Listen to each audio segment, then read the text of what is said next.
E agora nós vamos continuar com um assunto que eu tenho certeza que é bem interessante, mas que é um episódio triste da história da igreja. Um dos mais tristes, talvez, que são as cruzadas. Vamos começar a falar das cruzadas, então. O professor Calhoun, ele no curso dele, ele diz que essa é a lição que ele gostaria de deixar de fora. Porque realmente não tem nada de bonito aí. O contexto das cruzadas é o contexto do Islã. O que fazer com o Islã? O que fazer com os muçulmanos? Na verdade, as cruzadas são uma resposta ao que aconteceu, vocês lembram? Que lá em 622, Maomé foi expulso de Meca, pela pregação dele, ele foi expulso de Meca e foi para Medina. E depois ele retornou, ali começa o islamismo. Somente 16 anos depois, em 638, os muçulmanos já tomavam Jerusalém para si. Jerusalém passava a ser dominado por muçulmanos, no ano 638. Nessas cruzadas, coisas terríveis foram feitas, provavelmente não por cristãos de verdade, mas feitas em nome de Cristo e sob o sinal da cruz. Certo? Foram 7 cruzadas. Podemos dizer que foram 8 se contarmos a cruzada dos meninos. Essa aí é uma que não é bem uma cruzada, é um episódio também muito triste da história da igreja. Mas na verdade cruzadas mesmo foram 7. A primeira, convocada pelo Papa Urbano II, tudo começou no ano 1095. Século, quem é bom de matemática aí? Século XI, exatamente. Finalzinho do século XI. O Papa Urbano II começou a pregar em prol da primeira cruzada. E claro, aí ele botou toda a igreja para fazer a pregação em prol da primeira cruzada. Conclamou-se todos os homens para que deixassem suas casas, suas famílias e fossem para a Terra Santa, para libertar a Terra Santa dos infiéis. Essa pregação, essa conclamação acabou funcionando, tendo um excelente resultado. Surgiu inclusive o slogan, esse slogan aí, Deus vult. Deus vult. Deus o quer. Isso aí é em latim, Deus o quer. Então, ficou na ideia das pessoas que Deus queria que elas fossem lá tomar a Terra Santa de volta. E não somente soldados profissionais foram para lá, mas gente comum. Todo tipo de pessoa se alistou para ir libertar Jerusalém. Eu quero só mostrar aqui, só para vocês terem uma ideia no mapa, como que eram as cruzadas. Partia-se aqui da França, partia-se de Roma, partia-se de vários lugares aqui, mais ao norte do Império aqui, partia-se rumo a Constantinopla. Constantinopla era o ponto de onde se partia então para o ataque. Então todos se reuniam em Constantinopla e aí iam pela Ásia Menor até chegar lá embaixo aqui, em Jerusalém. Na verdade toda essa terra aqui foi tomada, né, pelos cruzados. Então vejam que eles faziam toda essa viagem a pé. Era realmente uma grande aventura. Na verdade as cruzadas elas pegam um período de quase 200 anos, gente, na história. Somente os primeiros 50 anos nós podemos dizer que houve algum sucesso no empreendimento. Depois foi tudo desastroso, nada deu certo. Só os primeiros 50 anos é que realmente funcionaram. A captura de Jerusalém ocorreu em 1099. Finalmente o objetivo tinha sido alcançado. Eles conseguiram capturar a cidade de Jerusalém. A batalha começou no dia 13 de julho de 1099.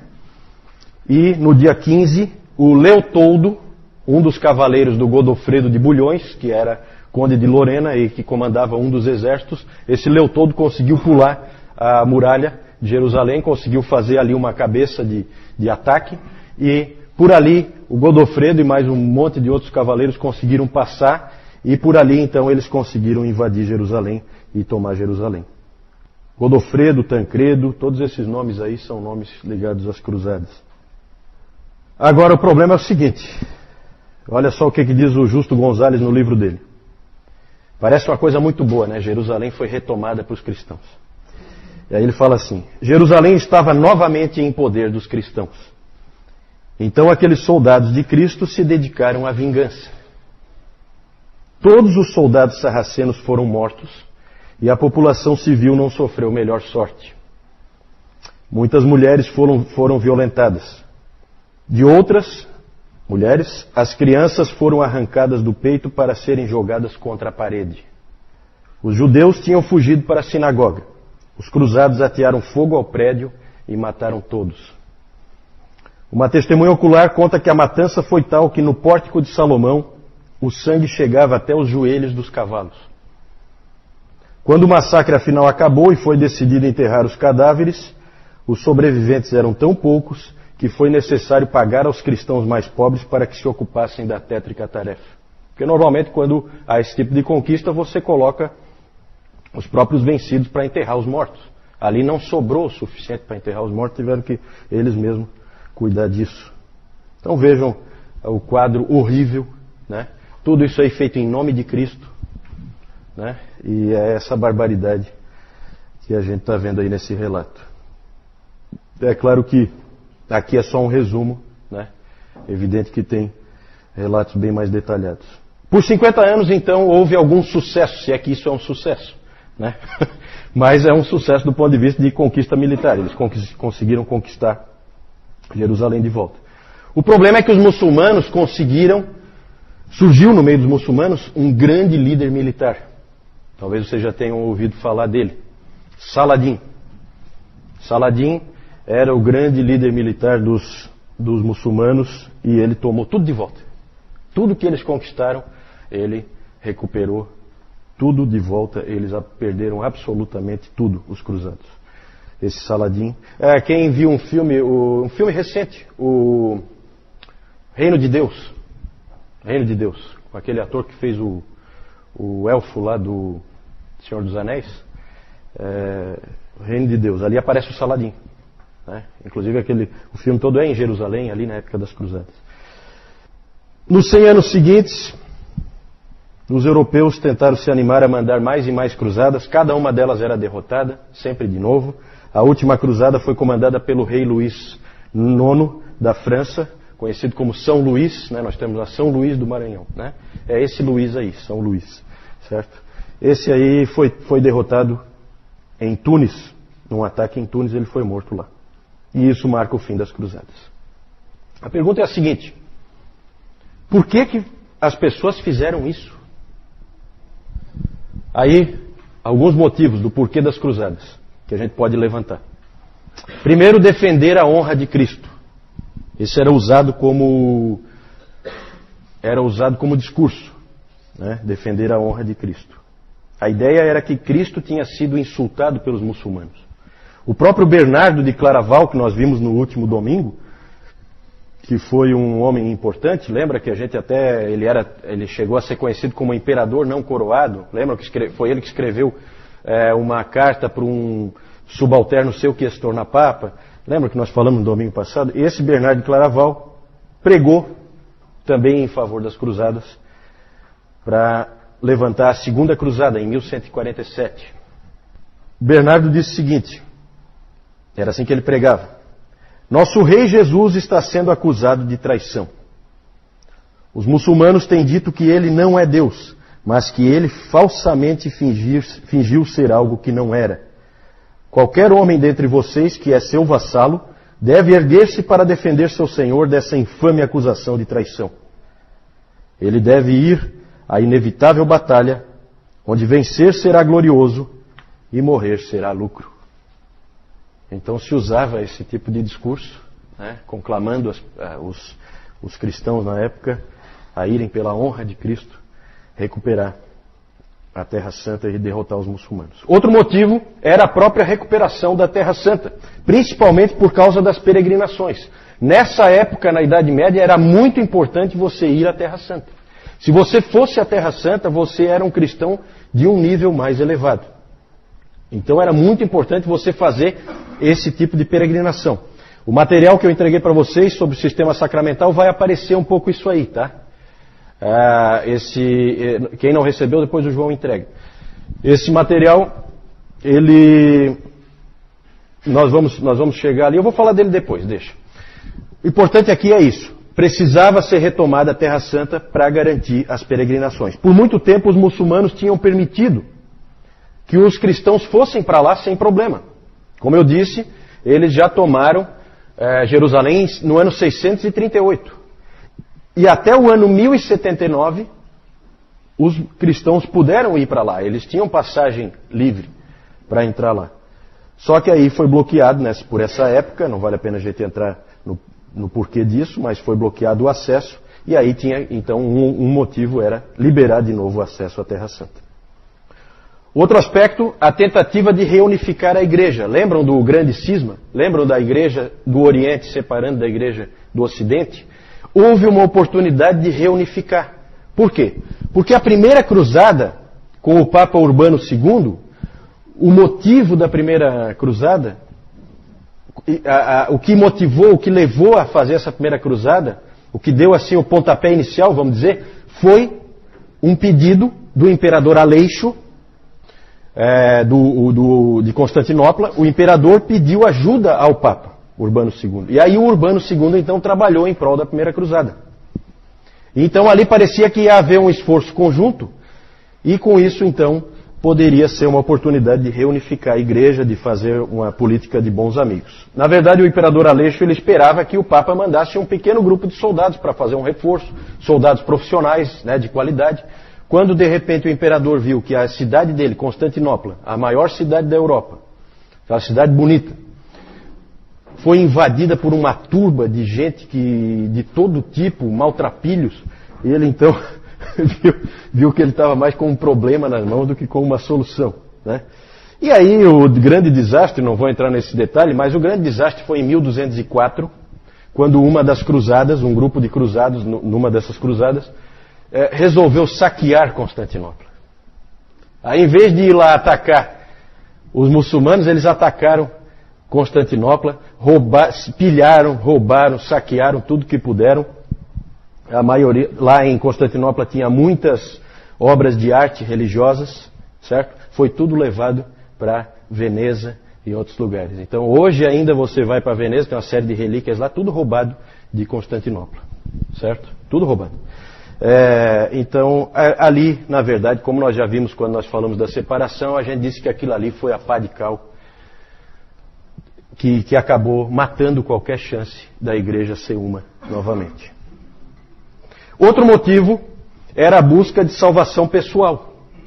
Porque olha como é que as coisas são. O Urbano, o Papa, ele simplesmente prometeu o seguinte, nessa campanha em prol das cruzadas. Ele disse o seguinte: os pecados daqueles que forem para lá, se perderem a vida, serão remidos instantaneamente. Para nós é meio estranho, mas para aquelas pessoas, com a forma como elas criam, isso apelava.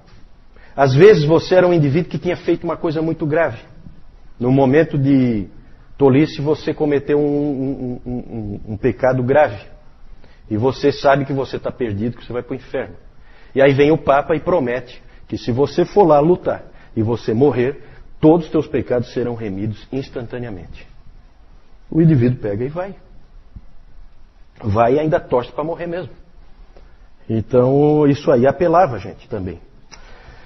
Nessas cruzadas, as cruzadas a gente sabe sempre são colocadas de uma maneira muito romântica, como uma coisa bonita. Não tem nada de bonito, tudo é feio, tudo é horroroso, certo? Mas é muito colocado como uma coisa bonita. Vários desses cruzados se tornaram santos, porque evidentemente a Igreja Católica Romana nunca reconheceu que houve erro aí. Tudo foi feito corretamente. E aí, várias figuras aí são figuras conhecidas, Na Terceira Cruzada você tem, por exemplo, Ricardo Coração de Leão, que era o rei da Inglaterra, bem conhecido. O rei Filipe Augusto, da França. O Frederico Barbarroxa, que era o imperador. Esses três foram juntos na Terceira Cruzada. Aí é feito todo um clima em volta desses caras, como se eles fossem grande coisa. Essa cruzada foi um fracasso, não resultou absolutamente nada dela. O imperador Frederico Barbarroxa se afogou, e os outros dois, o Filipe Augusto e o Ricardo Coração de Leão, passaram o tempo inteiro brigando entre si. Certo? Cruzada totalmente inútil, nada aconteceu ali. O absurdo, mais um absurdo, se é que pode ter mais algum, Um detalhe, já vou falar agora para não esquecer. O detalhe é que no caminho, vocês sabem que em todo lugar existem judeus. Porque os judeus foram dispersos. Os judeus foram dispersos porque primeiro o general Tito foi lá e destruiu Jerusalém pela primeira vez, mas sobrou muita gente lá, aí foi o imperador Adriano e terminou o serviço. E aí acabou dispersando e jogando todos aqueles judeus, e ficaram espalhados por todo lugar. Em todo lugar tinha judeus, e até hoje é assim, né? E no caminho dos cruzados tinha muitos judeus. O que os cruzados faziam? Já que nós estamos indo para lá para atacar os muçulmanos, vamos no caminho já aproveitar e matar os judeus. Então eles iam matando. Onde eles encontravam os judeus, eles matavam. Né? Porque os judeus são os assassinos de Cristo, são não sei o quê. Então eles iam matando gente pelo caminho. Vejam só como que é o pensamento. E aí houve esse episódio aí absurdo, em 1212, a Cruzada das Crianças.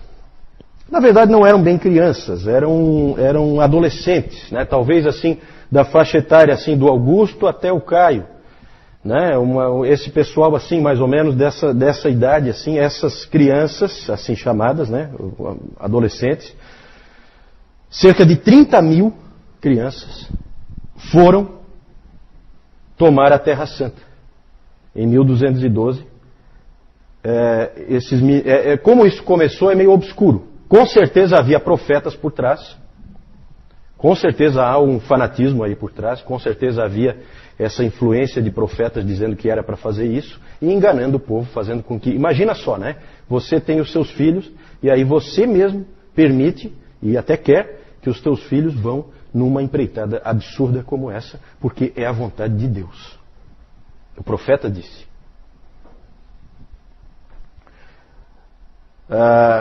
Essas crianças, elas foram desarmadas, não havia armas, elas foram caminhando, 30 mil, é gente, é muita gente, elas foram caminhando e aí elas chegaram até Marsella e aí chegaram no mar.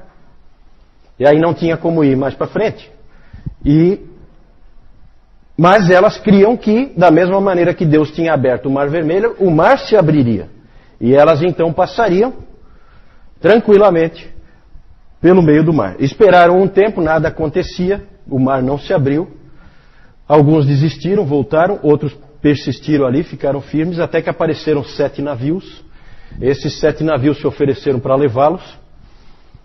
2 desses navios se perderam, os outros 5, simplesmente os piratas, vamos chamar assim, dos navios ali no Mar Mediterrâneo. Mais à frente eles encontraram navios muçulmanos e venderam todas as crianças como escravos. Essa foi a maravilhosa Cruzada das Crianças.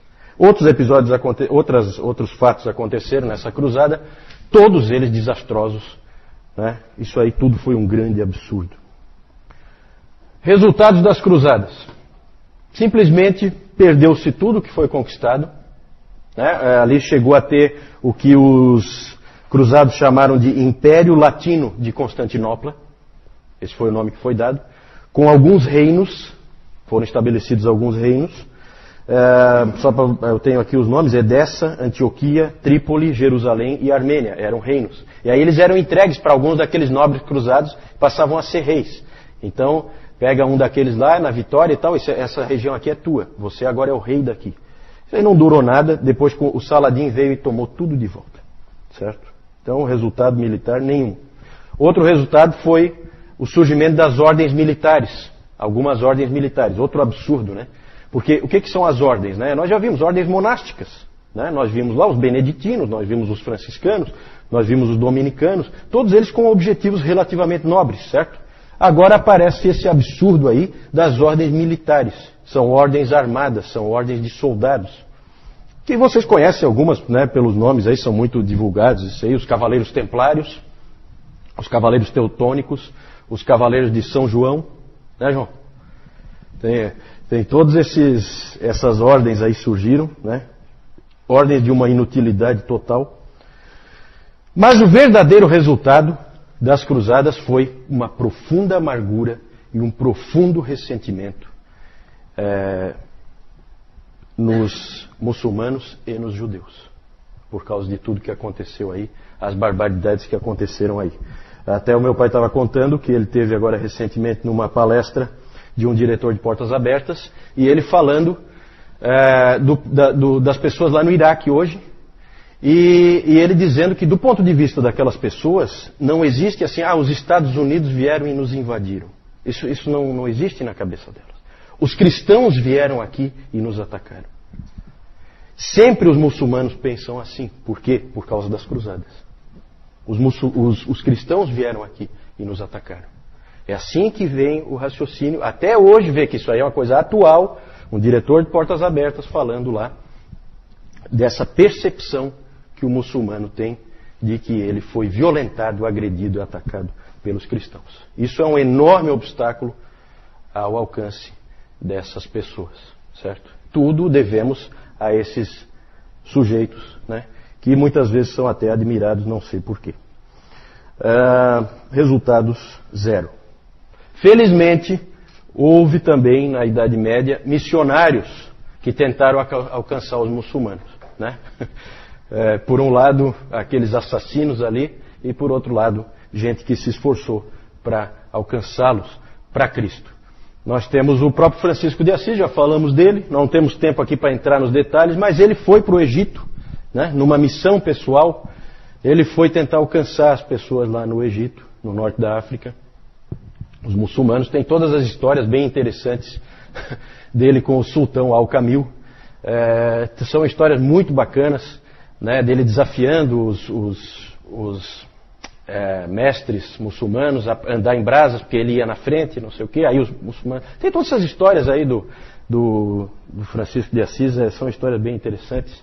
E ele realmente, ele foi lá com uma pregação de amor, uma pregação diferente. E ele foi ouvido. Ele foi ouvido. Muitos acham que às vezes ele era ouvido e recebido porque ele era meio... as pessoas, os muçulmanos tinham a ideia de que ele era meio ruim da cabeça. E naquela época era muito comum achar que essas pessoas é bom ouvi-las, porque às vezes elas trazem uma palavra que pode ser uma palavra divina, né? Então, mas é bacana, eu não tenho tempo de entrar em detalhes, tem muita coisa legal aí desse grande homem Francisco de Assis. E um outro menos conhecido, Raimundo Lúlio, talvez um dos maiores missionários aos muçulmanos que já existiu. Raimundo Lúlio. Esse Raimundo Lúlio, ele nasceu na Espanha e, portanto, ele sempre conviveu desde criança com muçulmanos. Porque vocês lembram que a Espanha era controlada por muçulmanos, pelos mouros. E esse Raimundo Lúlio sempre conheceu, ele sabia o que os muçulmanos criam, como eles eram, o que eles pensaram, o que eles pensavam, né? E ele era um jovem mundano, arrogante, mais ou menos como o próprio Francisco era, antes de se converter. Quando ele se converteu, ele colocou como objetivo da vida dele alcançar os muçulmanos. E ele viveu realmente só para isso. Aprendeu o árabe, que ele dizia que era uma língua como uma língua de bestas, né? Assim, de animais, né? Que ele não... Mas ele aprendeu o árabe, ele fundou escolas missionárias, ele falou com papas sobre a sua visão de alcançar os muçulmanos, ele percorreu a Europa ganhando apoio, um indivíduo realmente um missionário. Obrigado. 3 vezes ele se aventurou por terras muçulmanas. 2 ele escapou por pouco, na terceira ele não escapou. Foi apedrejado até a morte com 85 anos, onde hoje é a Tunísia. Era um homem de grande capacidade, de muito preparo, e ele teria sido bem mais efetivo se ele tivesse um pouquinho de tato, porque ele chegava em qualquer lugar e começava a denunciar os erros do islamismo e a pregar o caminho de Cristo, né? Na maior coragem. Por isso que ele sempre arriscava a vida. É a velha história dos malucos, né, Moisés? Nós precisamos de uns malucos aí para ir lá fazer o trabalho. Dali para frente, por 500 anos, não houve mais ninguém que tentasse alcançar os muçulmanos. Não é à toa que é tão difícil, porque simplesmente os cristãos não tiveram coragem de marcar presença no meio desses povos. Só com o grande Henry Martyn, que tocou o solo árabe em 1811, é que volta a ter um esforço em alcançar essas pessoas. Então é isso, gente. Deixa eu mostrar para vocês aqui as figuras. Hoje o João está de de folga que eu não consegui terminar isso aí a tempo. Aqui vocês têm os cruzados, não dá para ver muito bem aí, né? Mas toda aquela pregação lá, né? Então tem aqueles pregadores inflamados e tal. E o Deus Vult, né? Deus o quer, que era o grande slogan que fazia as pessoas irem em frente. O Godofredo de Bulhões, está aí representado, conquistador de Jerusalém, com os seus exércitos. Aqui a tomada, só para vocês terem uma ideia de como que a coisa era, bem aquela coisa dos filmes, né? Você tem que colocar escadas, você tem que botar uns malucos para ir na frente, que esses vão morrer de certeza. E então a turma que tem pecado para ser perdoado já pode ir aí na frente, que é para garantir, né? E aqui a tomada de Antioquia, então. Né? Antioquia também foi uma cidade que eles tomaram. E aqui, então, eles, toda aquela batalha, aquela coisa difícil, eles acabaram tomando. Porque Antioquia é aqui, ó, gente, ó. Tá vendo? É bem em cima. Jerusalém já é mais aqui embaixo. Então, esses aqui são os reinos que foram formados lá. Então, o reino de Edessa, aqui o de Antioquia, de Trípoli, de Jerusalém, e ali, Cilícia Armênia, né? O desembarque de São Luís no Egito, essa é a última cruzada. Então, eles desembarcando, eles vêm de navio aqui, aí eles desembarcam, os cruzados. Aqui o Ricardo Coração de Leão, Frederico Barba Roxa e Filipe Augusto, terceira cruzada. Esses reis de Inglaterra e França nunca se entenderam, jamais, certo? Acho que Inglaterra e França só trabalharam junto mesmo foi agora no século XX nas guerras mundiais, porque eles sempre foram inimigos históricos, nunca se entenderam.